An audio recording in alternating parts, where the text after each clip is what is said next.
How can we forget about the other war, the Ukraine war? It's been about 3 weeks since the Hamas-Israel war broke out, and within this period, Russia has intensified its attacks on Ukraine. You see, Russian forces have launched a series of massive attacks involving thousands of troops as well as tanks and armored vehicles on Ukrainian positions in the east of the country. This in an effort to encircle the Ukrainian forces. According to the Ukrainian military commander, Russia has allegedly gone from taking a defensive posture to taking active actions. According to experts, these are tough weeks ahead for Ukraine. Reports say that this is Putin's response to Ukraine's summer offensive. The Russian president reportedly ordered Russian forces over a month ago. He prepped them to launch local counter-offensives along the 1,000-kilometer front line. Russia hopes to stop the counter-offensive before winter sets in. So what's behind this latest escalation? The answer to that question is very simple. You see, American weapons, Western attention has all suddenly shifted towards what's happening in Gaza. And Russia has taken advantage of this situation. Russia has poured in more men, more equipment into some assaults in northeast Donbass, towards Kupiansk in southeast Donbass, and at Avdiivka and in Zaporizhia. Moscow aims to halt the Ukrainian progress, especially in the southern regions. What's more, Moscow has reportedly started digging into its stockpile of missiles that it has so far been saving. It looks like Russia's winter air offensive is already underway, targeting Ukrainian infrastructure for the second year running. Intense fighting is underway in the city of Avdiivka. It is located in the Donetsk region of Ukraine. Russia's renewed attack at Avdiivka, which began on the weekend of October 7th, remember that date, is particularly significant. The Russian troops have reportedly diverted resources to try and surround the city. They say the Russians have brought in about 6 brigades and a great deal of air power and artillery power from other units. They are bombarding the 2 Ukrainian brigades holding the city. Ukraine says they are defending the city, but Avdiivka is starting to become another Bakhmut. Remember, the battle for Bakhmut had become a prestige battle earlier this year. The fighting was so fierce it was called Bakhmut meat grinder. But Avdiivka actually holds strategic value. Let me explain. It is on a key route into the city of Donetsk, as close to the airport as it is to the northern suburbs of the city. The road system makes Avdiivka the gateway to southern Donbass. It is Ukraine's route to victory in this area. So if they lose Avdiivka, they will be locked out of the entire south. And whatever they have achieved in Donbass further north will count for little. And Ukraine is now deeply worried. Reports say that the Ukrainian offensive, which started in July, is almost over, without significant achievements. The perception in the West is that the war for Ukraine's survival seems to have reached a stalemate.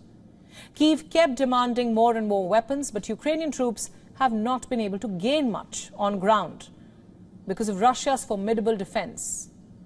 But Ukraine has been able to hold ground. Its situation is better than a stalemate. Kyiv's troops have inflicted losses on Russian forces recently. In 10 days, from October 10th, Russia's visually verified vehicle losses in Avdiivka were 109.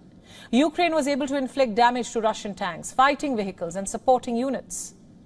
And in the past week, its losses have not diminished. And they will certainly keep fighting, even if the wet weather gives way to freezing ground come winter. Experts say if Ukrainian troops don't buckle under current Russian pressure in Donbass, then the immediate strategic price is to get within easy missile and artillery range of Crimea. Yes, the Crimean Peninsula that Russia annexed in 2014. If they succeed, it would make it too dangerous for the Russians to use Crimea as a military hub. It would be a major setback for Vladimir Putin. With only 2 land routes connecting Crimea to the rest of Ukraine and only 1 bridge over the Kerch Strait linking it to Russia, Crimea is inherently vulnerable if the Ukrainians get closer. Russian forces have learned some lessons, made some changes in their strategy after 20 months of war. They combine their forces better than they did now.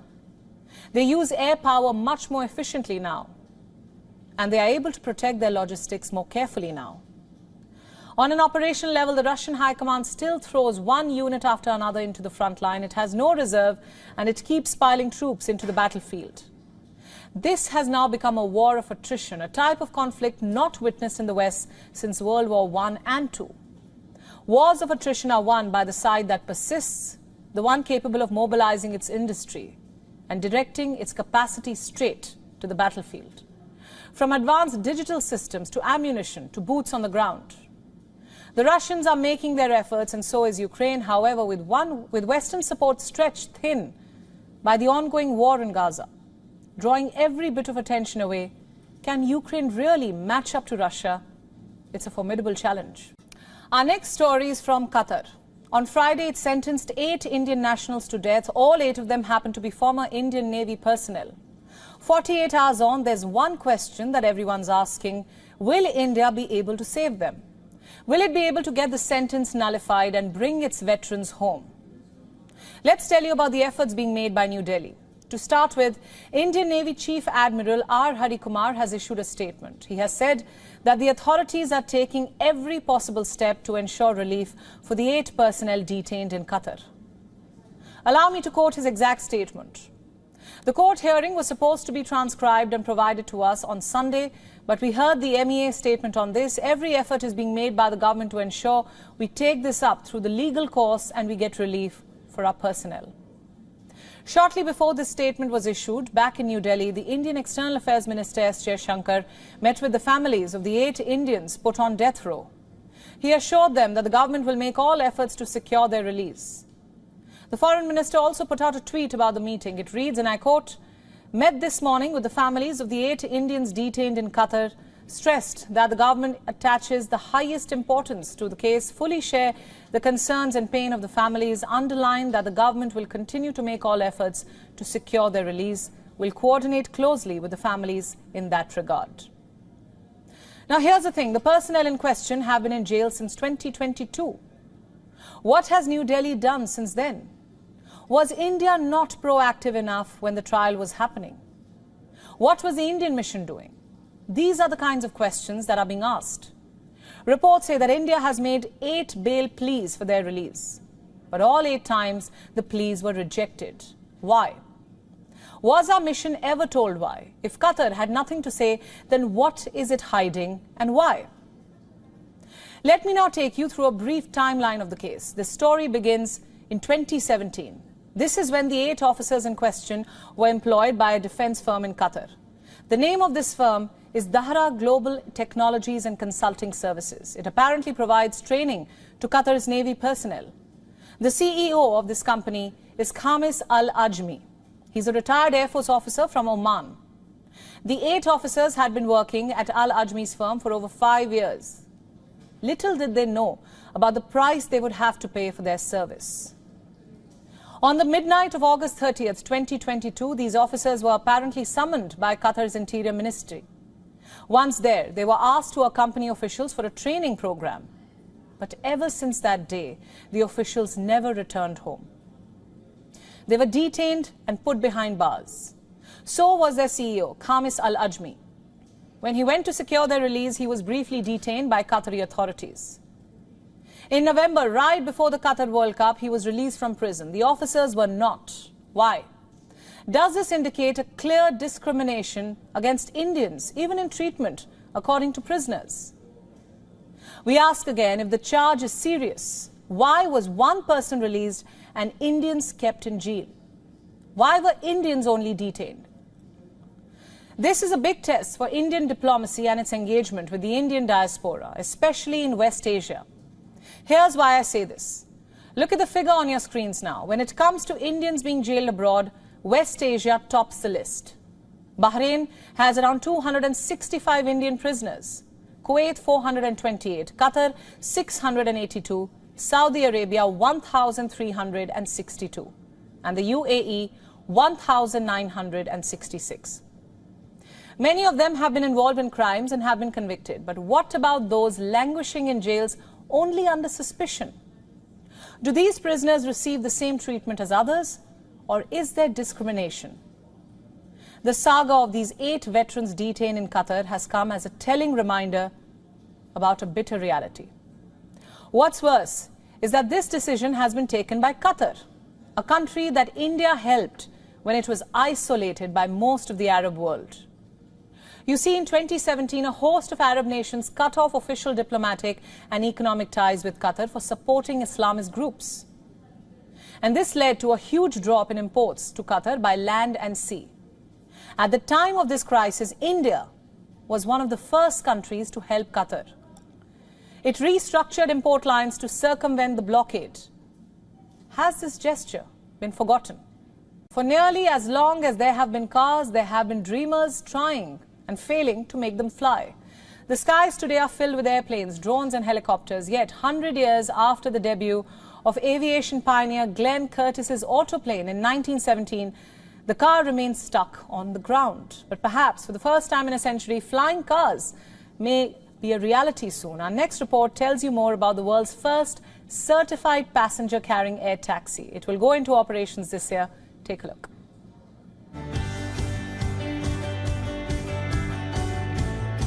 Imagine flying over a city in an electric-powered aircraft that can take you to your destination in minutes.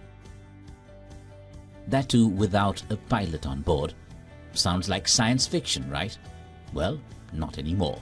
From roads to skies, flying cars are now a reality. China-based EHang has become the world's first company to receive a go-ahead for its fully autonomous passenger-carrying air taxi. EHang's EH216S air taxis are electric vertical takeoff and landing aircraft. They can carry up to 2 passengers or over 270 kilograms of cargo. They're powered by 16 electric rotors and can fly at speeds of up to 80 miles per hour, distancing up to 18 miles. The air taxis are controlled by a central command center that monitors the flight, routes and weather conditions. But how do these electric air taxis operate without pilots? Controlled by a centralized command and control center, passengers can select their destination on a touchscreen inside the cabin and enjoy the ride without worrying about piloting the aircraft. Moreover, as these air taxis do not require any traditional infrastructure such as airports or runways, this aircraft can take off and land vertically from any flat surface, such as a rooftop, parking lot or a park. Friend to the environment, these air taxis also use electric power to reduce carbon emissions. They can be fully charged within 2 hours and are built to operate in low noise levels.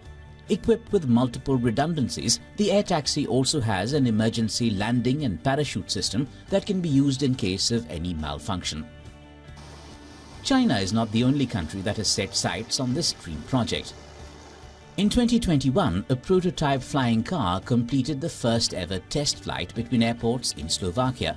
Aircar, described as a dual-mode car-aircraft vehicle, travelled from the international airport in Nitra to the airport in Bratislava. Then this year in February 2023, Japan's first 2-seater manned outdoor flight took off from an artificial island in the western Japanese city of Oita and travelled about 400 meters. The vehicle remained steady during the flight that lasted about 3 minutes and 31 seconds. While worldwide companies are developing electric vertical takeoff and landing, a report from Morgan Stanley forecasts that the global urban air mobility market is projected to be worth $1 trillion by 2040 and $9 trillion by 2050. However, before all of that, it'll be interesting to see which hurdles air taxis still need to overcome for everyday use.